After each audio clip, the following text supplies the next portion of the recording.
നമസ്കാരം. മലയാളി വാർത്ത ഇൻസൈഡിലേക്ക് സ്വാഗതം. ഓപ്പറേഷൻ തൂഫാൻ കേരളത്തിൽ ആഞ്ഞടിക്കുകയാണ്. കേരളത്തിൽ കാസർഗോഡ് മുതൽ തിരുവനന്തപുരം വരെയുള്ള എല്ലാ ജില്ലകളിലും പ്രത്യേകം സ്ക്വാഡുകളുണ്ട്. കൃത്യമായിട്ട് തന്നെ ലഹരി മാഫിയയുടെ കണ്ണികളെ കൃത്യമായി പോലീസ് കണ്ടെത്തുകയും അവരെ അറസ്റ്റ് ചെയ്യുകയും അവർക്കെതിരെ കർശനമായിട്ടുള്ള നടപടി തന്നെയാണ് എടുക്കുന്നത്. കേരളത്തിലെ ലഹരി മാഫിയകളെ വേരോടെ പിഴുതെറിയുമ്പോൾ അതിനെ നശിപ്പിക്കാനായിട്ട് അല്ലെങ്കിൽ അതിന് ദുരുപയോഗം ചെയ്തുകൊണ്ട് കുറേ എണ്ണം ഇറങ്ങും. അത് പിന്നെ അങ്ങനെ വരുള്ളൂ. എവിടെ പരിപാടി അവതരിപ്പിച്ചാലും അതിനെ നശിപ്പിക്കാനായിട്ട് കുറേ പേരുണ്ടാകും. ഇത് ഇന്നലെ വൈകിട്ട് നടന്നിട്ടുള്ള ഒരു സംഭവമാണ്. കാസർഗോഡ് പള്ളിക്കര ഗവൺമെൻറ് ഹൈസ്കൂൾ ഗ്രൗണ്ടിൽ സിനിമകളിൽ കാണുന്നത് പോലെയുള്ള ഒരു കാർ റേസിംഗ് നടന്നിരിക്കുകയാണ്. ഇത് ഒരു സ്കൂൾ വിട്ട സമയമാണ്. നമുക്കറിയാം, വൈകുന്നേര സമയങ്ങളിൽ സ്കൂൾ വിടുമ്പോൾ സ്കൂൾ ബസ്സുകളുടെയും അതുപോലെ തന്നെ കുട്ടികളെ പിക്ക് ചെയ്യാൻ വരുന്ന രക്ഷിതാക്കളുടെയൊക്കെ തന്നെ ഒരു തിക്കും തിരക്കും അവിടെ ഉണ്ടാകും. കുട്ടികൾ പുറത്തേക്ക് വരുന്ന ഒരു സമയമാണ്. ഈ ഒരു സമയത്താണ് CR7, അതായത് ക്രിസ്ത്യാനോ റൊണാൾഡോയുടെ പേരും അതുപോലെ തന്നെ ആ രാജ്യത്തിൻ്റെ ഫുട്ബോൾ കളിയുടെ പെയിൻ്റൊക്കെ അടിച്ചിട്ടുള്ള കാറ്, ഒരു 6ഓളം കാറുകളാണ് ഈ സ്കൂൾ ഗ്രൗണ്ടിലേക്ക് കുതിച്ചെത്തിയത്. ആ സമയത്ത് വളരെ തിരക്കായിരുന്നു. പെട്ടെന്ന് എല്ലാവരും ഭയന്നു. അതും ഒരു കാറല്ല, 6 കാറാണ് ഒന്നിനു പുറകെ ഒന്നായിട്ട് വലിയ ഒച്ചപ്പാട് ബഹളവും ഉണ്ടാക്കി സ്കൂൾ ഗ്രൗണ്ടിലേക്ക് ഇരച്ചു കയറിയത്. തിരുവനന്തപുരത്ത് നിന്ന് യാത്ര പുറപ്പെട്ട സംഘമാണ് ഇത്തരത്തിൽ സ്കൂൾ ഗ്രൗണ്ടിലേക്ക് ഇരച്ചു കയറിയിരിക്കുന്നത് എന്നാണ് പോലീസ് പറഞ്ഞിട്ടുള്ള പ്രാഥമിക വിവരം. പക്ഷേ ഇവരുടെ കൂടുതൽ വിവരങ്ങൾ പുറത്ത് വിട്ടിട്ടില്ല. സ്കൂൾ കുട്ടികൾ ഉൾപ്പെടെ ഗ്രൗണ്ടിൽ നിൽക്കുന്ന സമയത്താണ് മറ്റുള്ളവരുടെ ജീവന് പോലും ഭീഷണിയാകുന്ന രീതിയിലായിരുന്നു കാറുകളുടെ റേസിംഗും സ്കൂൾ ഗ്രൗണ്ടിൽ അവരുടെ അഭ്യാസ പ്രകടനങ്ങളും നടന്നിരിക്കുന്നത്. അപകടകരമായ ഈ കളി ശ്രദ്ധയിൽപ്പെട്ടതോടെ സ്കൂൾ അധികൃതർ ഉടൻ തന്നെ ബേക്കൽ പോലീസിൽ വിവരം അറിയിക്കുകയായിരുന്നു. വിവരമറിഞ്ഞ് വളരെ വേഗത്തിൽ തന്നെ അവിടെയുള്ള പോലീസ് സംഘം എത്തി കാറുകൾ തടയുകയും റേസിംഗ് നിർത്താനായിട്ട് ഈ കാറുകളിൽ ഉണ്ടായിരുന്നവരോട് ആവശ്യപ്പെടുകയും ചെയ്തു. എന്നാൽ പോലീസ് പറഞ്ഞതിനോട് പുല്ലുവില കൽപ്പിച്ചുകൊണ്ട് അവർ ആ സ്കൂൾ ഗ്രൗണ്ടിൽ റേസിംഗ് തുടരുകയായിരുന്നു. പോലീസിന്റെ നിർദ്ദേശം ഒന്നും തന്നെ അനുസരിച്ചില്ല. മാത്രമല്ല, ഈ പറയുന്ന കാറിൽ ഉണ്ടായിരുന്ന പ്രതികൾ ക്രൂരമായ ഭാഷയിൽ അല്ലെങ്കിൽ വളരെ മോശമായിട്ടുള്ള ഭാഷയിലാണ് പോലീസിനോട് തിരിച്ച് തട്ടിക്കയറുന്നുണ്ടായിരുന്നത്. സംഭവ സ്ഥലത്തെത്തിയ ബേക്കൽ പോലീസിലെ probation SI Prince John racing അവസാനിപ്പിക്കാൻ ആവശ്യപ്പെട്ടപ്പോൾ സംഘത്തിലുണ്ടായിരുന്ന ചിലർ അദ്ദേഹത്തെ ആക്രമിക്കുന്ന സംഭവം വരെ ഉണ്ടായിട്ടുണ്ട്.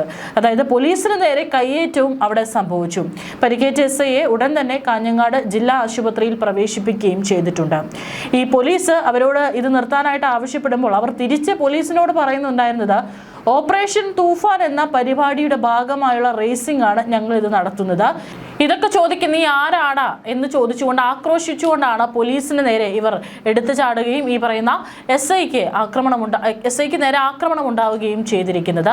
പിന്നീട് കൂടുതൽ പോലീസ് അവിടെ എത്തി രംഗം ശാന്തമാക്കുകയായിരുന്നു.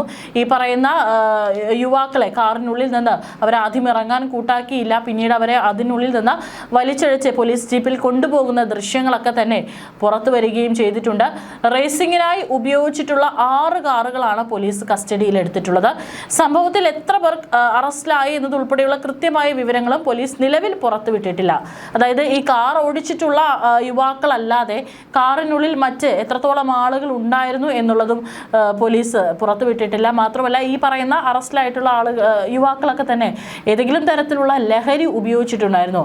ഇവർ ഓപ്പറേഷൻ തൂഫാന്റെ ഭാഗമായിട്ടാണ് കാർ റേസിംഗ് നടത്തിയത് എന്ന് പറയുന്നു. ഇത്തരത്തിലൊരു തൂഫാന്റെ ഭാഗമായിട്ട് ഇത്തരത്തിൽ ആളുകൾക്ക് അപകടമുണ്ടാക്കുന്ന യാതൊരു പരിപാടിയും അധികൃതരുടെ ഭാഗത്ത് നിന്ന് നടപ്പിലാക്കില്ല എന്നുള്ളത് 100% ഉറപ്പാണ്. അങ്ങനെയാണെങ്കിൽ എന്തിനു വേണ്ടിയിട്ടാണ് ഇവർ ഓപ്പറേഷൻ തൂഫാന്റെ പേര് പറഞ്ഞ് ഇത്തരത്തിലൊരു കാർ റേസിംഗ് അവിടെ നടത്തിയിരിക്കുന്നത്? ഒരുപക്ഷെ അവിടെ ഉണ്ടായിരുന്ന ഏതെങ്കിലും വിദ്യാർത്ഥികൾക്ക് പരിക്ക് പറ്റിയിട്ടുണ്ടായിരുന്നെങ്കിൽ എന്തായിരിക്കും സംഭവിക്കുക? ഏതായാലും ഇവരെ അറസ്റ്റ് ചെയ്തിട്ടുണ്ട്. ഇവരുടെ വാഹനങ്ങളടക്കം എന്തായാലും പരിശോധിക്കണമെന്ന് അത് പോലീസ് കൃത്യമായി തന്നെ ചെയ്യും. മാത്രമല്ല, ഈ പറയുന്ന അറസ്റ്റിലായിട്ടുള്ളവർ ഏതെങ്കിലും തരത്തിലുള്ള ലഹരി ഉപയോഗിച്ചിട്ടുണ്ടോ എന്നുള്ളത് കൂടി പോലീസിന് കൃത്യമായി തന്നെ പരിശോധിക്കേണ്ടിയിരിക്കുന്നു. പോലീസിന്റെ ഔദ്യോഗിക കൃത്യനിർവഹണം തടസ്സപ്പെടുത്തുകയും ഉദ്യോഗസ്ഥനെ ആക്രമിക്കുകയും ചെയ്ത പ്രതികൾക്കെതിരെ ശക്തമായ നടപടികളുമായി മുൻപോട്ട് പോകും എന്ന് തന്നെയാണ് ബേക്കൽ പോലീസിന്റെ തീരുമാനം. സംഭവത്തിൽ പോലീസ് അന്വേഷണം ഊർജിതമാക്കിയിട്ടുണ്ട്. തിരുവനന്തപുരത്ത് നിന്ന് പുറപ്പെട്ട സംഘമാണെന്നാണ് പുറത്തു വന്നിട്ടുള്ളത്. അതും കൃത്യമായി തന്നെ പോലീസ് കണ്ടെത്തി അത് ഒന്നുകൂടെ ഉറപ്പിച്ച് അതിനുശേഷം മാത്രമായിരിക്കും പുറത്തുവിടുക. റേസിംഗിൽ പങ്കെടുത്തവരെയും പോലീസ് ഉദ്യോഗസ്ഥനെ ആക്രമിച്ചവരെയും തിരിച്ചറിയാനുള്ള അന്വേഷണം പുരോഗമിക്കുകയാണ്. ഒരുപക്ഷെ ഇന്ന് തന്നെ അല്ലെങ്കിൽ എത്രയും വേഗം തന്നെ അവരുടെ കൂടുതൽ വിശദാംശങ്ങൾ പുറത്തു വരുമെന്ന് തന്നെ നമുക്ക് പ്രതീക്ഷിക്കാം.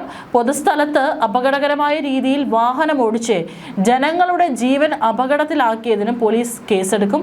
സംഭവത്തിന്റെ CCTV ക്യാമറ ദൃശ്യങ്ങൾ, മൊബൈൽ ഫോണിൽ പകർത്തിയ ദൃശ്യങ്ങൾ എന്നിവ ശേഖരിച്ച് പോലീസ് തുടർ നടപടികളെടുക്കും. ഫുട്ബോൾ ആവേശത്തിന്റെ പേരിൽ ഇത്തരത്തിൽ അതിരുകടന്ന അഭ്യാസ പ്രകടനങ്ങൾ നടത്തരുതെന്ന് അധികൃതർ നേരത്തെ തന്നെ കർശന മുന്നറിയിപ്പ് നൽകിയിട്ടുണ്ടായിരുന്നു. നമുക്കറിയാം, ലോകകപ്പ് നടക്കുന്ന ഒരു സമയമാണ്. ഓരോ ഇഷ്ടപ്പെട്ട ടീമുകളൊക്കെ എല്ലാവർക്കും തന്നെ ഉണ്ടാകും. പക്ഷേ ഇത്തരത്തിൽ മറ്റുള്ളവരുടെ ജീവനെ അപകടം വരുത്തുന്ന രീതിയിലാകരുത്. പ്രത്യേകിച്ചൊരു സ്കൂൾ ഗ്രൗണ്ടിൽ, അതും സ്കൂൾ വിട്ടിട്ടുള്ള ആ ഒരു സമയത്ത് ഈ പറയുന്ന പോലെ ആർക്കെങ്കിലും എന്തെങ്കിലും സംഭവിച്ചിരുന്നെങ്കിൽ ഇതാകുമായിരുന്നില്ല അതിൻ്റെ ഒരു പ്രത്യാഘാതം എന്ന് പറയുന്നത്. നിയമം കയ്യിലെടുത്ത അക്രമികൾ ഉടൻ തന്നെ കൂടുതൽ ആളുകൾ ഉണ്ടെങ്കിൽ പിടിയിലാകുമെന്നും പോലീസ് വ്യക്തമാക്കിയിട്ടുണ്ട്. വിദ്യാർത്ഥികൾ ഒത്തുകൂടുന്ന സ്കൂൾ ഗ്രൗണ്ടിൽ യാതൊരു സുരക്ഷാ മാനദണ്ഡങ്ങളും പാലിക്കാതെയായിരുന്നു യുവാക്കളുടെ ഈ ഒരു മരണപ്പാച്ചിൽ അവിടെ നടന്നിരിക്കുന്നത്.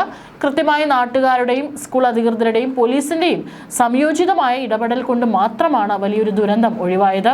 ഇത്തരം നിയമലംഘനങ്ങൾക്കെതിരെ വരും ദിവസങ്ങളിൽ കർശന നടപടികൾ സ്വീകരിക്കാനാണ് പോലീസിന്റെ തീരുമാനം.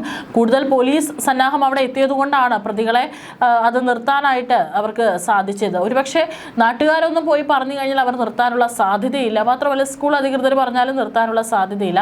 പോലീസുകാർക്ക് നേരെ തന്നെ, ഒരു SIക്ക് നേരെയാണ് അവർ ഇത്തരത്തിൽ ആക്രമണം നടത്തിയിരിക്കുന്നത്. അതുകൊണ്ട് തന്നെയാണ് അവിടെ കൂടുതൽ പോലീസ് സന്നാഹം എത്തി ഇവരെ പിന്തിരിപ്പിച്ച് അവരെ പോലീസ് ജീപ്പിൽ അറസ്റ്റ് ചെയ്ത് കൊണ്ടുപോയത്. അതേസമയം തന്നെ ഈ ഒരു ഓപ്പറേഷൻ തൂഫാന്റെ പേരിൽ നല്ല രീതിയിൽ അത് നടക്കുമ്പോൾ, അതായത് പല ലഹരി മാഫിയകളെ അവരിലേക്ക് എത്താനുള്ള കണ്ണുകളെയൊക്കെ തന്നെ പോലീസ് അറസ്റ്റ് ചെയ്തുകൊണ്ടിരിക്കുമ്പോൾ അതിനെ ഒരു വിവാദങ്ങളും അതിനെ ചുറ്റിപ്പറ്റി നടക്കുന്നുണ്ട് എന്നുള്ളതാണ് മറ്റൊരു കാര്യം. കഴിഞ്ഞ കുറച്ച് ദിവസം മുമ്പാണ് കെ സുധാകരൻ MP കൊച്ചിയിൽ കുറച്ച് പഴയ ഗുണ്ടാ ക്രിമിനലുകളുമായി ചേർന്ന് ഒരു മീറ്റിംഗ് നടത്തിയത്. അതായത് ഓപ്പറേഷൻ തൂഫാന് പിന്തുണ അഭ്യർത്ഥിച്ചുകൊണ്ടായിരുന്നു കെ സുധാകരൻ MP പങ്കെടുത്ത ഒരു മീറ്റിംഗ് നടന്നത്. അതിൽ വലിയ രീതിയിൽ തന്നെ വിമർശനം ഉയർന്നിരുന്നു. പോലീസിന് അതിനെക്കുറിച്ച് യാതൊരു വിവരവും ഉണ്ടായിരുന്നില്ല എന്നുള്ളതും വിശദീകരിച്ചിട്ടുണ്ട്. ഇപ്പോൾ ആ ഒരു സംഭവത്തിൽ വിശദീകരണവുമായിട്ട് ഈ സംഘാടകർ തന്നെ രംഗത്ത് വന്നിട്ടുണ്ട്. അവർ പറയുന്നത് സുധാകരനെ തങ്ങൾ അങ്ങോട്ട് പോയി കണ്ടതാണെന്നും കൊച്ചിയിൽ ഉണ്ടെന്നറിഞ്ഞായിരുന്നു 20 പേർ കാണാൻ അനുവാദം ചോദിച്ചതെന്നും സംഘാടകർ പറയുന്നുണ്ട്. എന്നാൽ 100ഓളം പേർ യോഗത്തിനെത്തി. ഓപ്പറേഷൻ തൂഫാൻ വിജയിപ്പിക്കാൻ പോലീസ് മാത്രം പോരെന്നാണ് യോഗത്തിന്റെ സംഘാടകർ സുഹേൽ ഷാജഹാൻ പറയുന്നത്. കൈകാര്യം ചെയ്യാൻ കഴിവുള്ളവർ വേണം. മുമ്പ് ഗുണ്ടകളായിരുന്നു എന്ന് കരുതി ആരെയും മാറ്റി നിർത്തരുത്. ഇപ്പോൾ മാറ്റി നിർത്തിയാൽ ലഹരിക്കെതിരെ പോരാടാൻ അവർക്ക് ഇനി അവസരം ലഭിക്കില്ലെന്നും സംഘാടകർ പറഞ്ഞിട്ടുണ്ട്. കള്ളത്തോക്ക് കേസിലെ പ്രതികളടക്കമാണ് കഴിഞ്ഞ ദിവസം യോഗം ചേർന്നത്. AKG സെന്റർ ആക്രമണ കേസ്, വിസ തട്ടിപ്പ് കേസ് എന്നിവയിലെ പ്രതിയാണ് ഈ പറയുന്ന സുഹേൽ ഷാജഹാൻ. അതായത് പോലീസിനോട് പറയുന്നത് ഗുണ്ടകളായിരുന്നു എന്ന് കരുതി മാറ്റി നിർത്തരുത്, കൈകാര്യം ചെയ്യാൻ പറ്റിയ ആളുകൾ വേണം, അതിന് തങ്ങളുടെ സഹായം വേണം, പോലീസിന് വേണ്ടി വരുമെന്നാണ്. പക്ഷേ അതിന് കൃത്യമായി തന്നെ Kochi city police commissioner Kaliraj Mahesh Kumar IPS മറുപടി നൽകിയിട്ടുണ്ട്. അതായത് അദ്ദേഹം പറയുന്നുണ്ട്, ഓപ്പറേഷൻ തൂഫാനെ ഗുണ്ടകളുടെ സഹായം ഒന്നും വേണ്ട, നിയമപരമായി മുൻപോട്ട് പോയി ലഹരി മാഫിയെ നേരിടുമെന്നാണ് അദ്ദേഹം പറഞ്ഞിരിക്കുന്നത്. മാത്രമല്ല, കൊച്ചിയിൽ നടന്ന ഗുണ്ടകളുടെ യോഗത്തെക്കുറിച്ച് ഇതുവരെ അന്വേഷണം നടത്തിയിട്ടില്ലെന്നും അദ്ദേഹം പറയുന്നുണ്ട്. കൃത്യമായിട്ട് നമ്മുടെ പോലീസ് സംവിധാനങ്ങളുണ്ട്, ഇവിടെ നിയമ സംവിധാനങ്ങളുണ്ട്. ഇപ്പോൾ ഈ പറയുന്നത് പോലെ ഇവരെ കൈകാര്യം ചെയ്യണമെന്നുണ്ടെങ്കിൽ അതിന് കരുത്തുള്ള, കൃത്യമായി ട്രെയിനിങ് ലഭിച്ചിട്ടുള്ള പോലീസ് ഉദ്യോഗസ്ഥർ നമ്മുടെ പോലീസ് സേനയിലുണ്ട്. അങ്ങനെ വരുമ്പോൾ പുറത്തു നിന്നുള്ള പ്രത്യേകിച്ച് ഗുണ്ടകളുടെ സഹായം വേണ്ട എന്ന് കൊച്ചി സിറ്റി പോലീസ് കമ്മീഷണർ ഇന്ന് കൃത്യമായിട്ട് മാധ്യമങ്ങളോട് പറഞ്ഞിട്ടുണ്ട്. യാതൊരു തരത്തിലും ഇത്തരത്തിൽ ഒരു ക്രിമിനൽ കേസിലെ പ്രതികളായിട്ടുള്ളവരുടെയോ മുൻപുണ്ടായിരുന്ന കുപ്രസിദ്ധമായിട്ടുള്ള ഗുണ്ടകളുടെയോ സഹായം ഇതുവരെയായിട്ടും കേരള പോലീസ് തേടിയിട്ടില്ല. അങ്ങനെ യാതൊരു തരത്തിലുള്ള ആവശ്യവും ഇവിടെ വേണ്ട എന്ന് തന്നെയാണ് ആഭ്യന്തര വകുപ്പിന്റെ തീരുമാനവും. അത് തന്നെയാണ് പോലീസ് കൃത്യമായി തന്നെ പറഞ്ഞിരിക്കുന്നത്. ഇപ്പോൾ ഓപ്പറേഷൻ തൂഫാന്റെ പേരിൽ പലയിടത്തും റെയ്ഡുകൾ നടക്കുകയാണ്. സ്ത്രീകളടക്കമുള്ള നിരവധി ചെറുപ്പക്കാരായിട്ടുള്ള യുവാക്കളാണ് ഇപ്പോൾ പിടിയിലായിക്കൊണ്ടിരിക്കുന്നത്. ഇപ്പോഴും വലിയ ഈ ലഹരി മാഫിയയിലേക്ക് എത്താനുള്ള കണ്ണികളെ മാത്രമാണ് പോലീസ് അറസ്റ്റ് ചെയ്തുകൊണ്ടിരിക്കുന്നത്. തീർച്ചയായിട്ടും വരും ദിവസങ്ങളിൽ ഈ ഓപ്പറേഷൻ തൂഫാൻ ആഞ്ഞടിക്കുമ്പോൾ വലിയ മാഫിയകളിലേക്ക്, വമ്പൻ സ്രാവുകളിലേക്ക് അന്വേഷണം എത്തും എന്ന് തന്നെ നമുക്ക് വിചാരിക്കാം.